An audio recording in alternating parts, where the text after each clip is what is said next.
Бабуля. Чувай.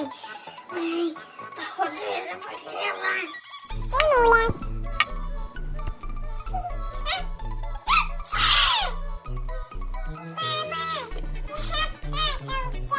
Мамуля. Какая мне нужна? Бабуля. Больно у нас. А!